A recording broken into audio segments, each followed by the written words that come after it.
வணக்கம். இலங்கை செய்திகளுடன் நான் நிரோஷன். விரிவான செய்திகளுக்கு முன் தலைப்புச் செய்திகள். வரவிருக்கும் அரசியல் மாற்றங்களை முன்னிட்டு பல்வேறு எதிர்க்கட்சி அரசியல் கட்சிகளின் பிரதிநிதிகள் பங்கேற்கும் சிறப்பு கலந்துரையாடல் ஒன்று இன்று. அரசின் அபிவிருத்தி திட்டங்கள் மற்றும் முடிவுகள் தொடர்பான அதிகாரப்பூர்வ தகவல்களை வழங்கும் போது அதிகாரிகள் பொறுப்பு மற்றும் துல்லியத்துடன் செயல்பட வேண்டும் என்று பிரதமர் வலியுறுத்தல். அரசாங்கம் தனது முழு பதவி காலத்தையும் நிறைவு செய்த பின்னர் மீண்டும் மக்களிடம் சென்று மக்கள் ஆணையை கோரும் என்று அமைச்சர் பிமல் ரத்நாயக்க தெரிவிப்பு. மனித உரிமை மீறல்களுக்கு தாமதமின்றி நீதியை வழங்க இலங்கைக்கு ஐநா வலியுறுத்தல். இனி விரிவான செய்திகள்.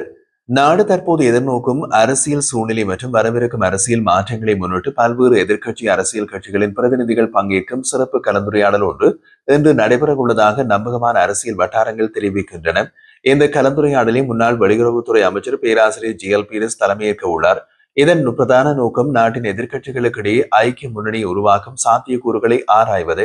கடந்த வாரம் பேராசிரியர் ஜிஎல் பீரிஸின் தனியார் இல்லத்தில் இதே நோக்கத்துடன் ஒரு ஆரம்ப கலந்துரையாடல் நடைபெற்றது. அதில் சில முக்கிய எதிர்க்கட்சி பிரதிநிதிகள் பங்கேற்று அரசியல் ஒற்றுமையினை ஏற்படுத்தும் தேவையினையும் எதிர்காலத்தில் ஒருங்கிணைந்த நடவடிக்கைகளை மேற்கொள்ளும் அவசியத்தையும் விவாதித்தனர். இன்று நடைபெறும் சந்திப்பு அந்த ஆரம்ப கூட்டத்தின் நீட்சியாக கருதப்படுகிறது. இந்த முறை எதிர்க்கட்சிகளுக்குள் பரஸ்பர நம்பிக்கையை வலுப்படுத்துவதற்கும் பொது அரசியல் திட்டமிடலுக்குமான மேடையாகவும் அமையும் என்று எதிர்பார்க்கப்படுகின்றது. கூட்டத்தில் பங்கேற்க உள்ள எதிர்க்கட்சி தலைவர்கள் இந்த கலந்துரையாடலில் எந்த வகையான அரசியல் சதி அல்லது பதவி போட்டியுடனும் தொடர்புடையது அல்ல என்பதை வலியுறுத்தியுள்ளனர். எதிர்க்கட்சிகளிடையே ஒற்றுமையினை கட்டியெழுப்புவது மட்டுமே இந்த விவாதத்தின் நோக்கம் என்றும் அவர்கள் தெளிவுபடுத்தியுள்ளனர். தற்போதைய அரசியல் சூழலில் ஆட்சிக்கு எதிரான விமர்சனங்கள் அதிகரித்துள்ளது. நாட்டின் பொருளாதார மற்றும் சமூக பிரச்சனைகளுக்கான தீர்வுகள் காணப்படவில்லை என்ற குற்றச்சாட்டுகள் பரவலாக எழுந்துள்ளன. இந்த நிலையில் எதிர்க்கட்சிகளின் தனித்தனி நடவடிக்கைகளை விட ஐக்கிய முன்னணியாக செயல்படுவது அரசியல் வலிமையினை அதிகரிக்கும் என்று சிலர் கருதுகின்றார்கள். சந்திப்பின் முடிவுகள் எதிர்காலத்தின் அரசியல் இயக்கங்களில் குறிப்பிடத்தக்க தாக்கத்தை ஏற்படுத்தும் வாய்ப்பு உள்ளதாக அரசியல் பார்வையாளர்கள் மதிப்பிட்டுள்ளனர். அரசாங்கத்தின் அபிவிருத்தி திட்டங்கள் மற்றும் முக்கிய முடிவுகள் தொடர்பான அதிகாரப்பூர்வ தகவல்களை வழங்கும் போது அதிகாரிகள் மிகுந்த பொறுப்புணர்வுடன் மற்றும் துல்லியத்துடனும் செயல்பட வேண்டும் என்று பிரதமர் ஹரணி அமரசூரிய வலியுறுத்தியுள்ளார். அவர் குறிப்பிடுகையில் அரசாங்கத்தின் அபிவிருத்தி திட்ட கூட்டங்களுக்கு வருகை தரும் அதிகாரிகள் வழங்கும் தகவல்கள் சரியானவை, சரிபார்க்கப்பட்டவை என்பதை உறுதிப்படுத்திக் கொள்ள வேண்டும். எவ்வித முன் ஆயத்தங்களுமின்றி வரும் மேலோட்டமான தகவல்களை வழங்குவது ஏற்றுக்கொள்ளப்பட மாட்டாது என்றும் உரிய ஆயத்தமின்றி அதிகாரிகள் கூட்டங்களில் பங்கேற்க கூடாது என்றும் பிரதமர் அறிவுறுத்தியுள்ளார். இந்த அறிவுறுத்தலுக்கு பின்னணியாக அண்மைய நாடாளுமன்றத்தில் ஏற்பட்டு சுப்ரீம் ஷாட் செய்வது தொடர்பான சர்ச்சை அமைந்துள்ளது. முன்னாள் ஜனாதிபதி மஹிந்த ராஜபக்சவின் மகன் ரோஹித ராஜபக்சவின் மேற்பார்வையில் விண்ணில் ஏவப்பட்டதாக கூறப்படும் அந்த செய்மதி தொடர்பில் பிரதமர் ஹரணி அமரசூரிய நாடாளுமன்றத்தில் குறிப்பிட்ட தகவல்கள் பெரும் விவாதத்தையும் விமர்சனத்தையும் ஏற்படுத்தியுள்ளது. அந்த தகவல்கள் குறித்து ஆளும் தரப்பிலும் எதிர்க்கட்சிகளிலும் பல்வேறு வாத பிரதிவாதங்கள் எழுந்துள்ளது.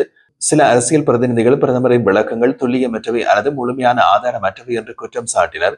இதனையடுத்து அரசாங்கத்தின் நம்பகத்தன்மை மற்றும் பொதுமக்களின் நம்பிக்கை பாதிக்கப்படாமல் இருக்க தகவல் பரிமாற்றத்தில் பொறுப்புணர்வு, முன் ஆய்வு மற்றும் உண்மைத்தன்மை அவசியம் என்று பிரதமர் வலியுறுத்தியுள்ளார்.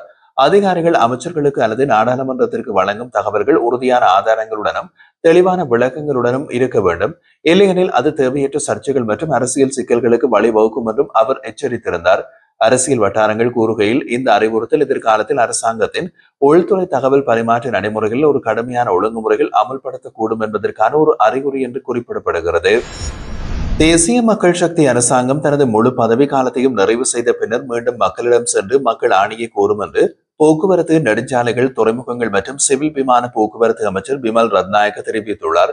ஹமாந்தோட்டையில் ஊடகங்களுக்கு கருத்து வெளியிட்ட அவர், ஜனாதிபதி மற்றும் பிரதமர் ஹரணி அமரசூரிய ஆகியோர் அரசாங்கத்தின் பலமான சொத்துக்கள். ஆளும் கட்சிக்குள் எந்தவிதமான பிரிவினையும் இல்லை. அனைவரும் மிகுந்த அன்புடனும் ஒருங்கிணைப்புடனும் பணியாற்றி வருகிறோம் என்று குறிப்பிட்டிருந்தார். அமைச்சர் மேலும் தெரிவித்த போது, எதிர்க்கட்சி தலைவர் சஜித் பிரேமதாச மற்றும் நாடாளுமன்ற உறுப்பினர் நாமல் ராஜபக்ச ஆகியோர் சமூக வலைதளங்களில் விரும்பினால் சிறு மகிழ்ச்சியினை பெறலாம். ஆனால் அது அரசாங்கத்தின் நிலைப்பாட்டில் எந்த மாற்றத்தையும் ஏற்படுத்தாது என்று குறிப்பிட்டிருந்தார். எமது அரசாங்கத்தில் குழ்பிளவுகள் ஏற்பட போவதில்லை. அரசாங்கத்தை சீர்குலைக்க முயற்சிக்கும் நேரத்தை வீணாக்க வேண்டாம் என்று நான் அவர்களிடம் கூறுகின்றேன். அவர்கள் சமூக ஊடகங்களில் தங்கள் சேறுபூசும் பிரச்சாரங்களை தொடரலாம். அது எம்மை பாதிக்காது என்று அவர் குறிப்பிட்டிருந்தார். சிஜியின் ராக்கெட் என்று அழைக்கப்படும் சுப்ரீம் சாட் செய்மதி திட்டம் தொடர்பாக பிரதமர் ஹரணி அமரசூரியவுக்கு வழங்கப்பட்ட தவறான புள்ளி விவரங்கள் குறித்து அரசு அதிகாரிகள் மீது விசாரணைகள் நடத்தப்படும் என்று தெரிவிக்கப்படுகின்றது. சமீபத்தில் இந்த திட்டத்தின் பின்னணியில் உள்ள தனியார் நிறுவனம் ஈட்டிய வருமானம் குறித்த விவரங்கள் பிரதமர் நாடாளுமன்றத்தில் வெளியிட்டிருந்தார். ஆனால் பின்னர் அவற்றில் காணப்பட்ட எண்கள் மற்றும் புள்ளி விவரங்கள் தவறானவை என்று தெளிவானது. அமைச்சர் வசந்த சமரசிங்க இது தொடர்பாக விளக்கிய போது இந்த புள்ளி விவரங்கள் பிரதமருக்கு அரசு அதிகாரிகளால் வழங்கப்பட்டவை என்றும் அவை சுயாதீனமாக சரிபார்க்கப்படாதவை என்றும் வலியுறுத்தினார். பிரதமர் நாடாளுமன்றத்தில் பதிலளிக்கும் போது துல்லியமான மற்றும் உறுதியான தகவல்களை வழங்குவது சம்பந்தப்பட்ட அதிகாரிகளின் கடமை. ஆனால் இம்முறை அந்த நடைமுறை பின்பற்றப்படவில்லை. இந்த தவறு பொதுமக்களின் கவனத்தை ஈர்த்ததால் உண்மையான விவரங்களை வெளியிடும் நோக்கில் நான் ஒரு அறிக்கையினை வெளியிட்டேன் என்றார். அமைச்சர் மேலும் தெரிவித்ததாவது, அரசாங்கத்தில் இடம்பெற்ற பிழையை ஏற்றுக்கொண்டுள்ளது. மேலும் தவறான தரவுகள் அதிகாரிகளிடமிருந்து வந்துள்ளது என்பதும் உறுதிப்படுத்தப்பட்டுள்ளது. இதற்கான காரணங்களையும் பொறுப்பாளர்களையும் கண்டறிய உள்துறை விசாரணைகள் நடைபெறும். பிரதமர் ஹரணி அமரசூரியவும் நாடாளுமன்றத்தில் பேசிய போது இந்த தகவல் தனது ஆய்வின் அடிப்படையில் அல்ல என்றும் அதிகாரிகளால் வழங்கப்பட்ட ஆவணங்களை அடிப்படையாக கொண்டது என்றும் தெரிவித்திருந்தார். அத்துடன் எதிர்காலத்தில் இத்தகைய தவறுகள் மீண்டும் இடம்பெறாமல் தடுக்கும் வகையில் தகவல் சரிபார்ப்பு நடைமுறைகள் கடமைப்படுத்தப்படும் என்றும் அவர் குறிப்பிட்டிருந்தார். சுப்ரீம் சாட் செய்மதி திட்டம் முன்னாள் ஜனாதிபதி மஹிந்த ராஜபக்சவின் மகன் ஜோதிட ராஜபக்சவின் மேற்பார்வையில் செயல்படுத்தப்பட்டதாக கூறப்படுகிறது. எனவே இது தொடர்பான எந்த ஒரு தகவலும் அரசியல் ரீதியாக பெரும் கவனத்தை ஈர்க்கின்றது. இத்தகைய சூழலில் தவறான தரவுகள் நாடாளுமன்றத்தில் வெளியிடப்படுவது அரசாங்க நம்பகத்தன்மைக்கு சவாலாக உள்ளது என்று எதிர்க்கட்சிகள் விமர்சித்துள்ளன. முல்லைத்தீவு முத்தேன்கட்டூர் ராணுவ முகாமில் இடம்பெற்ற சம்பவம் தொடர்பாக நீதியான விசாரணைகள் நடைபெற்று வருவதாகவும் தவறு செய்தால் யாராக இருந்தாலும் நீதியின் முன் நிறுத்தப்படுவது தமது பொறுப்பு என்று பொதுமக்கள் பாதுகாப்பு அமைச்சர் ஆனந்த விஜயபால குறிப்பிட்டுள்ளார். மட்டக்களப்பு மாவட்ட அபிவிருத்தி குழு கூட்டம் நேற்று புதன்கிழமை பள்ளிய கச்சேரி மண்டபத்தில் அபிவிருத்தி குழு தலைவர் அமைச்சர் சுனில் ஹந்துனத்தி தலைமையில் நடைபெற்றிருந்தது. கூட்டத்தில் கலந்து கொண்ட பின்னர் ஊடகங்களுக்கு கருத்து தெரிவித்த ஆனந்த விஜயபால, முத்தேன்கட்டூர் ராணுவ முகாமில் அனுமதியின்றி உள்ளே நுழைந்த இளைஞர் ஒருவர் உயிரிழந்த சம்பவம் அனைவருக்கும் தெரியும். இது தொடர்பாக 3 ராணுவ வீரர்கள் கைது செய்யப்பட்டுள்ளதாக குறிப்பிட்டிருந்தார். அவர்களின் மீது முகாமிற்குள் இரும்பு திருட்டு மற்றும் கடத்தலில் ஈடுபட்டதாக குற்றச்சாட்டு சுமத்தப்பட்டு நீதிமன்றத்தில் ஆஜர்படுத்தப்பட்டு விளக்கமறியலில் வைக்கப்பட்டுள்ளதாகவும் தெரிவித்திருந்தார். விசாரணைகள் தொடர்ந்து இடம்பெற்று வருவதாகவும் இது முழுமையாக நீதியின் அடிப்படையில் நடைபெறும் என்றும் அவர் உறுதியாக தெரிவித்தார். மேலும் ராணுவ முகாம்கள் மற்றும் போலீஸ் நிலையங்களை அவசியமின்றி அகற்ற வேண்டாம் என்று ஜனாதிபதி ஆலோசனை வழங்கியிருப்பதாக அவர் தெரிவித்தார். அதே சமயம் பாதுகாப்பு முக்கியமற்ற இடங்களில் இருந்து நிலங்களை விடுவிக்கும் நடவடிக்கை தொடர்ந்து மேற்கொள்ளப்பட்டு வருவதாகவும் மக்களின் நிலங்களை போலீஸ் நிலையங்கள் பிடித்திருந்தால் மாற்றுகிடம் வழங்கப்படும் என்றும் அவர் குறிப்பிட்டார். எங்களின் முதன்மை நோக்கம் மக்களின் பாதுகாப்பை உறுதி செய்வது, தேவையற்ற குழப்பத்தை உருவாக்குவது அல்ல என்று அமைச்சர் ஆனந்த விஜயபால வலியுறுத்தினார். பல தசாப்தங்களாக நிலவி வந்த தண்டனை விலக்கீட்டை ரத்து செய்து உள்நாட்டு போரின் போது இடம்பெற்ற குற்றங்கள் உட்பட கடுமையான மனித உரிமை மீறல்களுக்கு தாமதமின்றி நீதியை வழங்குவதற்கான வரலாற்று வாய்ப்பை இலங்கை அரசாங்கம் பயன்படுத்திக் கொள்ள வேண்டும் என்று ஐக்கிய நாடுகள் மனித உரிமைகள் அலுவலகம் வலியுறுத்துகிறது. ஐநா மனித உரிமைகள் உயர்ஸ்தானிகர் வோல்கர் டர்க்கின் அண்மைய இலங்கை விஜயத்தின் பின்னர் வெளியிடப்பட்ட இலங்கை மனித உரிமைகள் நிலைமை குறித்து விரிவான அறிக்கையில் இந்த பரிந்துரைகள் இடம்பெற்றுள்ளன.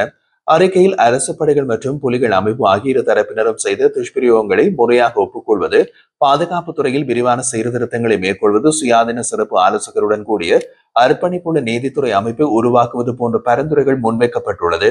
மேலும் வடக்கு மற்றும் கிழக்கில் ராணுவம் கைப்பற்றியுள்ள நிலங்களை விடுவித்தல், பயங்கரவாத தடை சட்டத்தினை ரத்து செய்தல், அதன் கீழ் நீண்ட காலமாக தடுத்து வைக்கப்பட்டுள்ள கைதிகளை விடுவித்தல் ஆகியனவும் வலியுறுத்தப்பட்டுள்ளது.